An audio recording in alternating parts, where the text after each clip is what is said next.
Esther, Denalva, I'll give you 30 more seconds. Can you finish your point in 30 seconds? Okay. And then I'll give you 30 seconds to respond, and then we'll be done. But okay? My point simply is, ladies, if you're going to open your mouth, be ready for the consequences that will come after your words.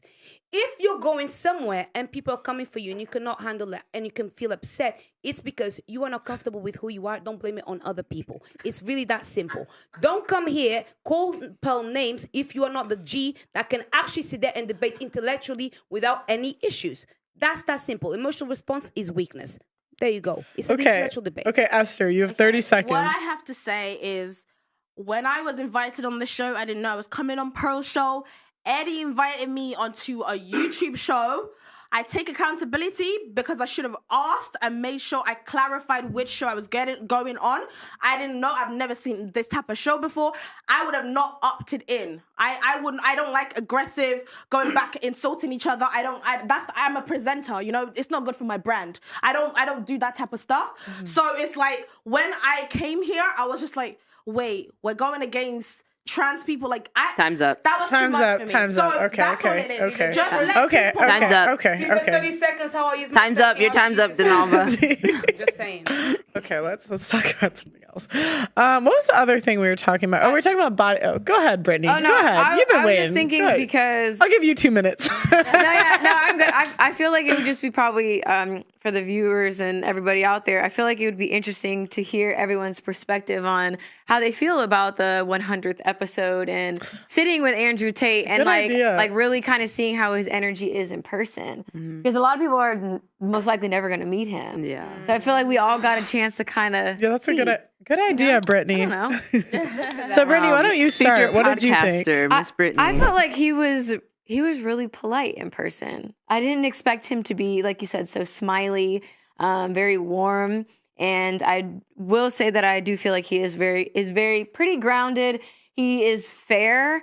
There were just things, obviously, I just don't agree with about the being agreeable to the point of where it's not your own identity. But I also understood where he was coming from. I understood the perspective. I don't agree. But no, I felt like he was like so different in person. And I feel like that's why you can't really judge people based on that. He was just different. I don't know. Am I tripping? Did you guys feel that way? No. Go, Denalva, why don't you... 45 seconds. I liked him a lot. I remember when he got cancelled, I said, the only problem with this guy is the fact that he's exposing certain truths and not providing a solution to those who are suffering from it. That's it. Other than that, listen, he's better looking in person. Yes, I tried to hate on him. He's better looking in person. He's smiley. He's friendly. He's got high energy. He's a good Sagittarius. Sunshine in human form. He's actually quite cool. I liked him. Yes. Yeah, I feel like he was a straight talker. And you know what? I really rate the way he speaks. He really knows how to speak. Like, it will add context and then he'll make his point. I think it takes a lot of talent to do that. And you can tell he's been doing it for a long time. So I have to respect that in him. Obviously, I didn't agree completely with a lot of stuff you were saying because I feel like he was a bit one-sided when he was talking about what men wants and he wasn't really talking about how to make women happy. But I appreciated that he was also giving us a perspective of a lot of men out there. Yeah. So I did appreciate that. But I just wish we could like explore more about what women want, really. But I just think that society is always talking about what women want. Is that the timer? I just feel like society's always talking about what women want. And whenever we talk about what men want, like we always need to have a response. And it's like, why can't we just let the men talk for a second? Because like there's Steve Harvey like talks about what women want all the time. There's a million different shows. As for Andrew Tate, I was actually so nervous. I don't know why. Like I was. Yo, ciao. What? I was too. I was this whole day. I was. I think I was. I kind of think I was a little quieter because I was like, I'm just like nervous. I don't know why, but he was so nice. It was really nice. If a lot of people don't know, we were supposed to go to all of us were supposed to go to Dubai. My passport expires within 6 months, so we couldn't actually like get in. I couldn't get in the country. So he actually came to us, which I thought was really like kind of him to come, like fly all the way here. But yeah, he was really nice. I I was really nervous. But overall, I already liked him before. I didn't like him the first time I saw him. If you see my very first reaction to him, I was actually mean because he had a cheating party. And I was like, what is this cheating party? And it was like he would invite all his girlfriends over at the same time. Where like all the girls he would cheat with and like they would just go to the same bar. And it was kind of funny, but I was like, what? Why would you do that? But I didn't understand what. But now that I understand his worldview a little bit more, I was like, oh, well, that's why.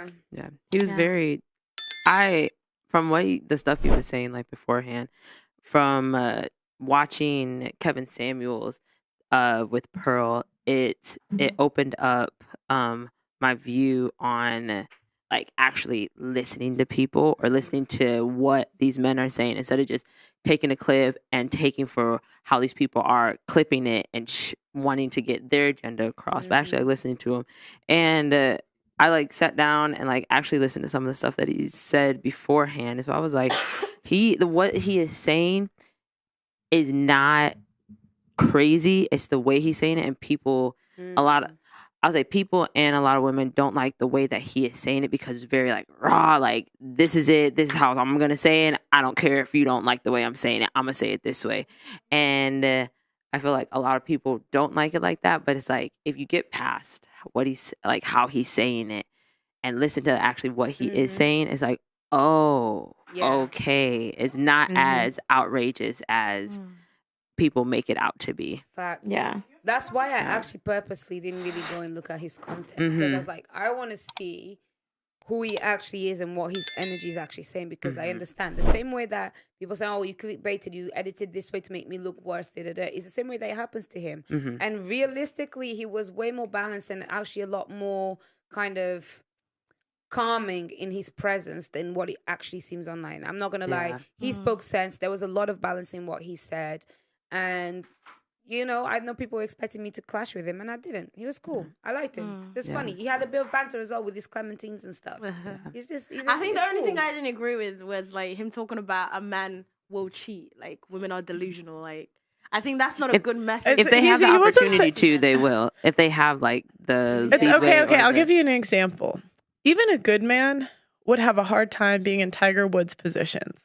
Having a bus full of models waiting for him that are trying to fuck him every single day. It's like even a good, like my dad, he's top 1%, doesn't cheat.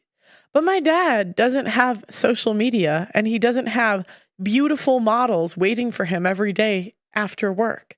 I think that would be hard for even a good man to say no to. Like even my dad, if he was in a position where beautiful women are trying to do that every single day, that's hard. That's really hard for a guy. Women get approached as well. In fact, women get approached way more than men. True. But it's not usually by men you want. I would also argue that it would be hard for a woman to stay faithful if every day she was approached by high value men. That's true. So, like you've been in that position. It's if every day you're getting messages from like the top men in society. I think that's hard for women to turn down. We're hypergamous. So it's not really about the quantity of men that approach you, it's the quality. As many of you know, I was just banned on TikTok, and we are demonetized on a daily basis on this platform. If you want to help, please consider sending a super thanks below. Every donation helps, and it helps make what we do possible.